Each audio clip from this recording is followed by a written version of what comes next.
Russia launched a high-speed ballistic missile into Ukraine's western Lviv region on Friday.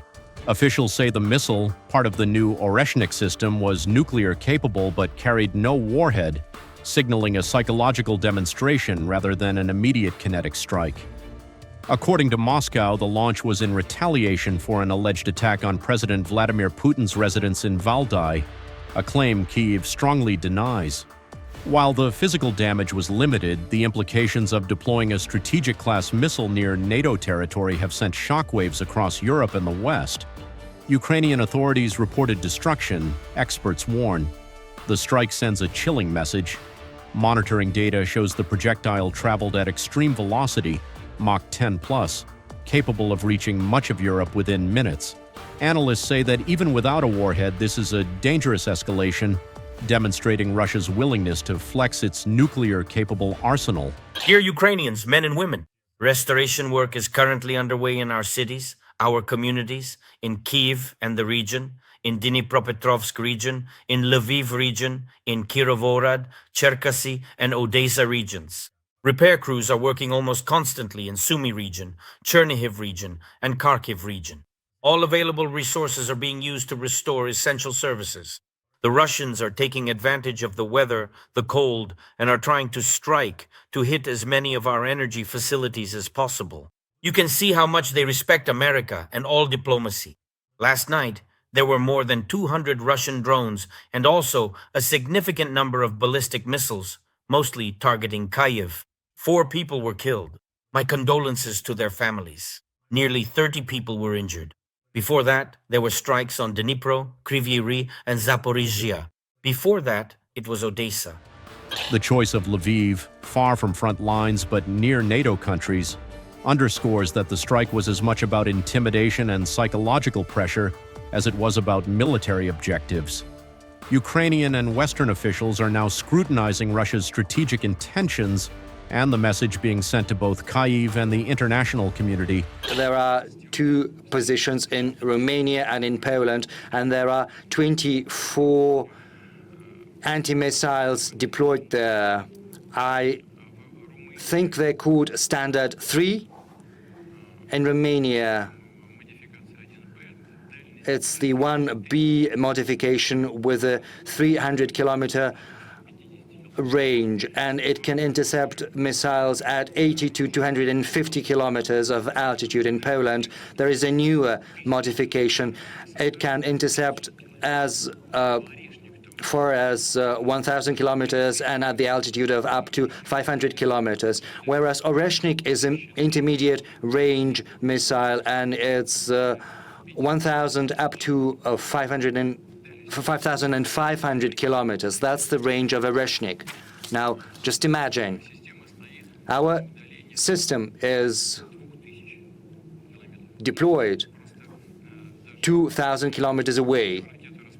Even if the anti-missile is deployed in Poland, it's not going to be able to intercept.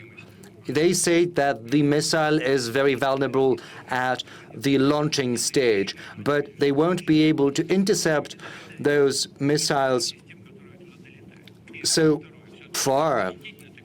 Moreover, the launching sites are protected.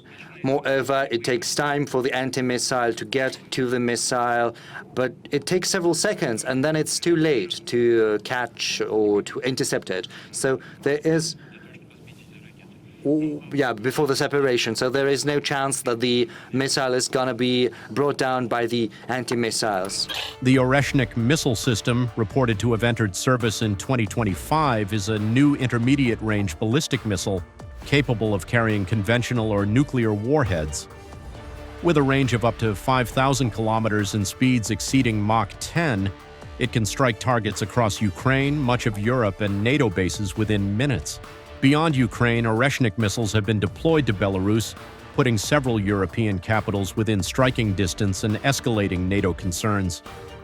Analysts warn that with the INF treaty no longer in force, the risk of a nuclear-capable escalation in Europe has grown significantly. The main Russian tactic is to try to completely shut down the cities. It is important that every city administration understands this goal. the enemy's goal, and prepares for full resistance, for real work, for the sake of the citizens. We must not run away from problems, but solve them. All the more so when there are resources for this, as in Kyiv, the most financially secure city in Ukraine, and all necessary backup systems should be in place. Today, I held a special energy cabinet meeting. The military were present, as well as government officials and special services. We discussed the details of protecting energy facilities and the necessary decisions.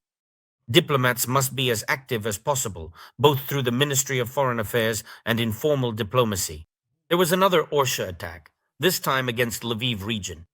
Once again, it happened conspicuously close to the borders of the European Union. And from the perspective of the use of medium-range ballistic missiles, this poses the same challenge for Warsaw, Bucharest, Budapest, and many other capitals. Everyone should understand this equally and take it equally seriously. If the Russians aren't even trying to come up with a plausible reason for using such weapons, then no personal connections or rhetoric will shield you from it. There must be a system of joint action, a system of collective defense, a real effective one. Do we have such a system right now?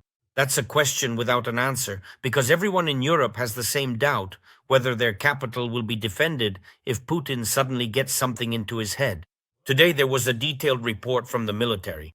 The commander-in-chief, the chief of the general staff, including regarding work with partners these days on security guarantees. The documents have largely been finalized, but the essence of these documents, their strength, lies in ensuring confidence that the guarantees will actually work. This can only be truly evident if our defense is working right now as well. Timely delivery of air defense systems, timely supply of equipment for our resilience, for our energy sector, timely provision of finances for Ukraine, for our defense and our resilience. There are many details, and each of them must be worked through now so that we can be confident about tomorrow. I want to thank all our people who are involved in eliminating the consequences of the strikes. This is truly heroic work. In just a few hours, people accomplish what in other countries can sometimes take days or weeks. It is important that help is available everywhere and repairs are underway everywhere. We are making every effort to restore electricity and heating to people. I have instructed government officials to provide as much information as possible about what will be done and within what time frames. Thank you to everyone who is helping. Thank you to everyone who is supporting our people. Thank you to all the leaders who have not remained silent and who stand with us, with Ukraine. Glory to Ukraine.